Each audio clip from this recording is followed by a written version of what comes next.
Maintenant, on va parler de PyTorch, qui est l'outil qu'on va utiliser pour faire des réseaux de neurones profonds dans le cours. Donc, quelques notions de base sur l'outil PyTorch. C'est une librairie qui a été proposée en octobre 2016 par une équipe de Facebook, qui, dans le fond, a développé une nouvelle version d'un engin pour faire de l'apprentissage automatique, en particulier des réseaux de neurones profonds, sur le moteur C de Torch. Torch, c'est une librairie qui a quand même beaucoup d'âge, donc ça date des années début 2000, qui était quand même reconnue comme étant une librairie très performante, versatile pour faire de l'apprentissage automatique en général.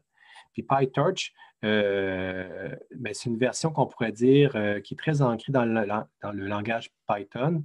C'est beaucoup plus ce qu'on dit pythonesque que TensorFlow. TensorFlow, c'est une librairie pour faire un peu la même chose, donc des réseaux de neurones profonds qui a été développé par Google, qui s'utilise en Python, mais qui est quand même assez contraignante, qui est beaucoup basée sur des graphes computationnels qu'on manipule de façon explicite. Puis ça, c'est pas très naturel en Python. C'est pas comme ça qu'on fait des choses naturellement. Donc, c'est un peu plus contraignant, un peu moins bien ancré dans le langage, alors que PyTorch est beaucoup plus ancré dans le langage Python que TensorFlow. Et la syntaxe est quand même assez proche de celle de NumPy aussi. Donc, si on est familier avec le langage Python avec NumPy, on peut utiliser PyTorch relativement naturellement. L'intérêt d'une librairie comme ça versus Scikit-learn, par exemple, c'est que PyTorch est conçu pour exploiter des GPU, tout comme TensorFlow et plusieurs autres librairies. Puis ça, ça permet d'accélérer les calculs d'un facteur 10 souvent. Donc, c'est vraiment très intéressant parce qu'on peut faire les traitements beaucoup plus efficacement en transférant les calculs vers une carte graphique, et ce, sans devoir directement programmer en CUDA, par exemple, qui est quand même assez complexe techniquement. Donc, c'est intéressant, on peut exploiter le GPU sans devoir programmer directement pour le GPU. Toute la transcription du code Python pour faire un réseau de neurones profond et surtout son entraînement par rétropropagation des erreurs et d'autres traitements se fait pour être optimisé pour un GPU. Et donc, c'est basé, oui, sur des graphes computationnels, comme on a vu avec les réseaux de neurones profonds. Donc, il y a vraiment une représentation très intéressante des traitements qu'on fait dans les réseaux de neurones, autant pour la propagation vers l'avant, mais surtout pour faire la rétropropagation du gradient, où là, on utilise le graphe computationnel pour calculer automatiquement le gradient à utiliser pour un certain apprentissage. Mais plus encore, PyTorch supporte l'idée de faire des graphes dynamiques. Donc, les graphes peuvent être modifiés à la volée par programmation, ce qui est beaucoup plus aisé à faire, qui est intéressant à faire. C'est beaucoup plus aisé que ce qu'on peut faire avec TensorFlow, qui est plus contraignant. Sans dire qu'on ne peut pas faire cette manipulation-là, ce n'est pas aussi direct, ce n'est pas aussi naturel qu'avec PyTorch, où là, on peut modifier le flot de traitement assez directement.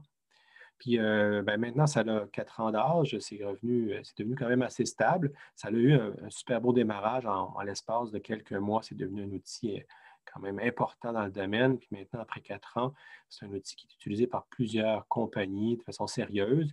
C'est un outil qui est d'abord très intéressant pour faire de l'expérimentation, de la recherche et développement, par exemple, expérimenter, développer des prototypes, mais c'est quand même utilisable pour faire des déploiements de solutions à grande échelle en mode production. Sans dire que c'est le seul environnement, il y a quand même certains environnements qui ont été proposés pour être vraiment stables et utilisables en production, mais PyTorch peut l'être aussi. Il y a quand même une certaine stabilité, puis quand même des bonnes performances qui sont satisfaisantes pour le déploiement. Dans le fond, dans PyTorch, tout comme dans TensorFlow, on se base sur le concept de tenseur qu'on manipule. Donc, des tenseurs, vous voyez ça comme étant des matrices en plusieurs dimensions. On a une matrice qui est en 2 dimensions, un vecteur en 1 dimension. Un tenseur, c'est une généralisation des vecteurs des matrices qui peut avoir plusieurs dimensions. Puis, dans PyTorch, tout se fait autour de la manipulation de ces tenseurs-là, où on va faire des opérations d'algèbre linéaire, de modification de différents types. Et donc, c'est assez simple, c'est assez direct. Puis ces tenseurs-là, c'est ce qui est traité directement par des GPU. Les GPU sont bons à traiter les tenseurs. Pour créer un tenseur TensorFlow, on va faire, c'est dans le module Torch, on va créer donc un objet de type, le type va être un float, donc une valeur réelle, float tensor avec sa dimension ou ses valeurs. Donc, on peut créer des tenseurs aléatoires aussi. Donc, on fait rand_n, ça va être distribué selon une loi normale. Donc, on donne la dimension en soi du tenseur qu'on va produire avec ça.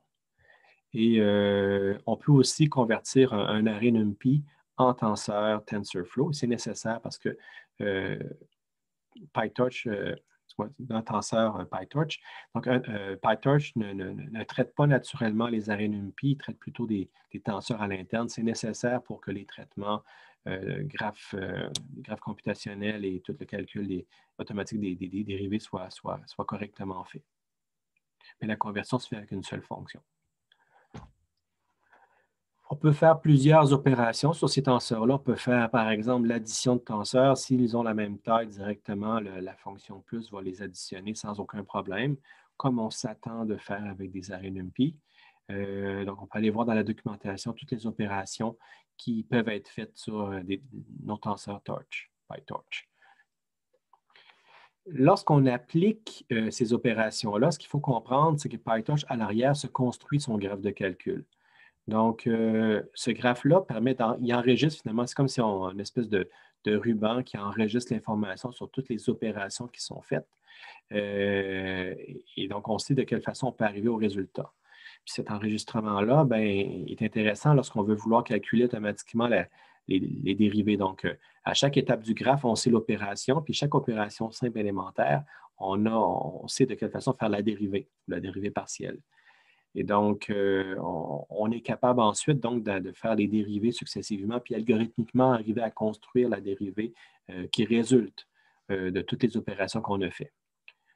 Donc, pour indiquer que le calcul de la dérivée par rapport à un certain tenseur est requis, qu'on veut le faire, il faut quand même spécifier lorsqu'on crée le tenseur PyTorch la variable requires grad. Donc, on va exiger que le gradient, les dérivés soient obtenus.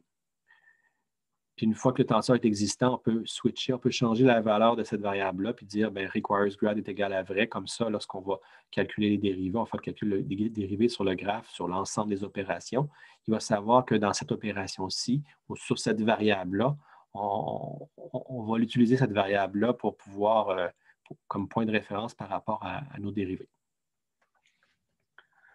Donc, un exemple d'une régression linéaire ici, si on veut déclarer un vecteur de poids avec un biais aléatoire en 10 dimensions, par exemple. Donc, on a 10 dimensions pour le grand W, qui est notre vecteur de poids. Puis, on a une valeur aléatoire qui correspond à notre biais, qui est B ici. On va les créer comme ça. Après ça, on va exécuter une chaîne d'opérations. Donc, tout simplement, on va faire Y égale à W transposé X plus B directement. Fait que c'est assez direct. C'est une opération point dot qui est très proche de ce qu'on fait dans NumPy. Puis après ça, on peut calculer l'erreur. On dit l'erreur à la sortie, c'est égal à 0,5 fois Y obtenu moins Y désiré. Tout ça puissance 2, donc au carré. Maintenant, ce qui est intéressant, c'est qu'on a simplement fait le calcul. On a calculé la valeur prédite, qui est Y chapeau, là, celle qu'on a fait W transposé X plus B. On a défini l'erreur. Puis là, on peut faire dériver l'équation de l'erreur directement avec la méthode backward. Backward va nous permettre d'avoir les dérivés partiels et faire les ajustements.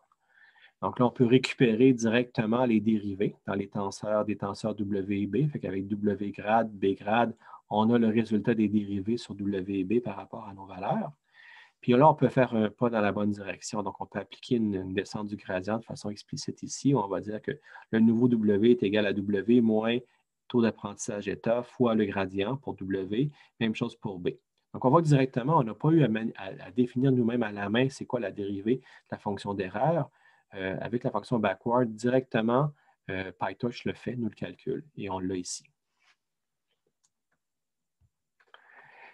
Ce qui peut être intéressant maintenant, après ça, c'est de faire une exécution sur un GPU. Donc, on peut faire pratiquement toutes nos opérations de tenseur sur un GPU. Pour ce faire, il faut quand même définir des tenseurs qui sont spécifiquement pour les GPU. Donc, on peut faire un torch.cuda, le tenseur GPU, de la même manière qu'on a vu préalablement. Puis si on a un tenseur non GPU, ça se peut, non CUDA, puis on veut l'envoyer à un type GPU, on peut utiliser les méthodes tout. Donc, c'est quand même important de s'assurer.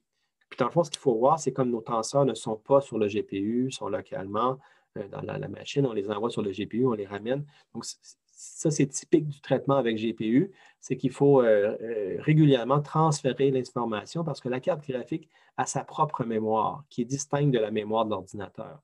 Et donc, il faut prendre nos données en RAM sur l'ordinateur, sur la RAM du CPU, et l'envoyer sur la carte graphique pour faire les traitements. On fait les traitements de façon transparente. Après ça, on ramène ça localement. Et donc, des fonctions tout CUDA ou tout CPU nous assurent de faire ces transferts-là, donc de déplacer les tenseurs locaux vers des tenseurs sur la carte GPU.